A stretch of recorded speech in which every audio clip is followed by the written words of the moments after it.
Okay, so what was it like getting yourself put in like video games, action figures, that process of becoming larger than life to that? Do you own them? Unbelievable.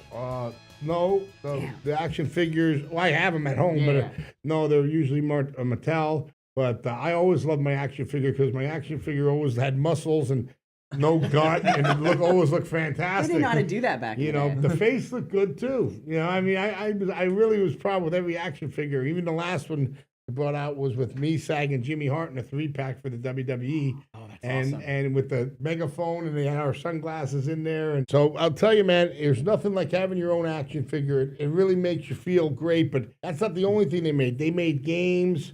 They made all kind of different merchandise.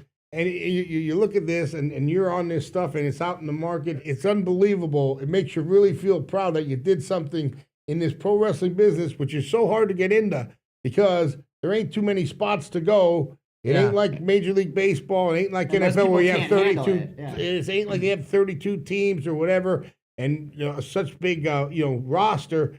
They only have so many people. And nowadays, it's kind of mixed to that. There's only one big league, which is WWE, and they still put out a #1 product. So I mean, without going to WrestleMania 7 and winning the belts off the Hart Foundation, that's what stamped and legitimized the Nasty Boys.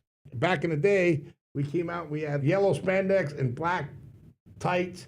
So Jerry the King Lawler came and said, "You guys call yourself the Nasty Boys, but you really don't dress like it." And we said, "You're right." So we came out and we were the first ones to start covering up our body. Thank the Lord. So we came with the sweatshirts and the splash paint. We wore them gloves in the beginning. And then one thing we didn't like was Lawler wanted to paint our faces. And we did that in the beginning. And he was a great artist, Jerry Lawler. He would paint our faces, but we didn't like that because the Road Warriors were like that. The Road Warriors painted their faces. We wanted to be just these haircuts and be, who we were. So we got rid of the paint.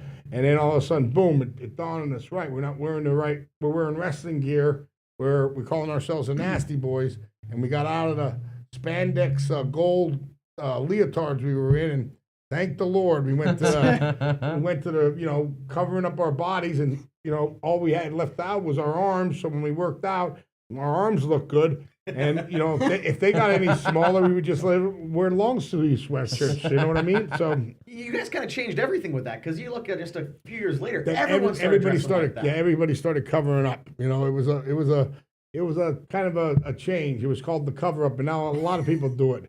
But nowadays they're back to everybody is all tatted up, and everybody wears the trunks. Put it this way: costumes or wardrobes different. And back in our day, there were so many different guys with different gimmicks. Like you had Boss Man, you had Nails, you had Hacksaw Jim Duggan. Just different people that everybody had like a different persona and a different look. That not everybody looked the same. Even Doink the Clown, please. He's one of my favorites. Oh, he was a clown. He had like joint buzzers. That's probably and why stuff. I don't know about him. Yeah, he had a miniature version of him named Dink. Yeah, Dink. Oh man, it was great. Was it a short person? Was it? Yes. A little person. Yeah, a little person. It was a midget. A midget. Yeah.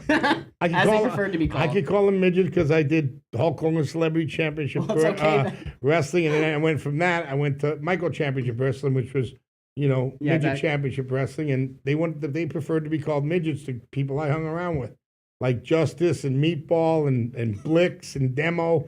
They were all, and then there were 3 girls, Trixie, and there was Jersey Jess and Darla. Sounds like a good time. I was stuck in a 1985 Winnebago for 6-7 months. I dreamt of midgets for like 9 months after that. Instead of sheep, there were midgets going around in my head. Yeah. And now I'm here with the nerds. There you go. That's it, baby. That's what happens. So you have your origin story. You fought your way up from nothing. You became the Nasty Boys. Yeah. The fans decided when you were heroes or not. You got stabbed. This is you're pretty much a superhero. From every movie I've ever seen, you're pretty much a superhero at this point. Well, thank you. I appreciate that. I was rather never called a superhero, but I'm pretty sure you are. It feels good to be one. Yeah.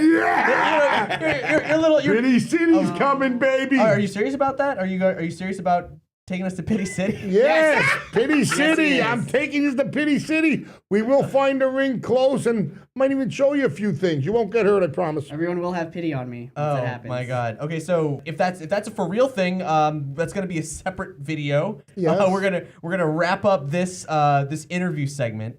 And Knob, thank you so much for joining us for this. This has been Thank you for incredible. having me. Thanks so much for listening. Thanks so much for watching. Remember to subscribe to us for the video on the Nerd Nation Network. You boys have just been nasty size. Get it out, would ya? Thanks so much for watching. Thanks so much for listening. Bye, I'm Cap. Hi, I'm Brandon. I'm Jan. I'm the nasty boy, and we're all nerdies here, baby. Nerd Nation, the mayhem is not over. Watch the Nasty Nerds challenge the nasty boy himself, Brian Knobs, in the ring. Don't forget to like this video and subscribe to the Nerd Nation Network for more outstanding geeky awesomeness. To hear Nerdy Show's full interview with Brian Knobs, head over to nerdyshow.com or find us on iTunes and SoundCloud.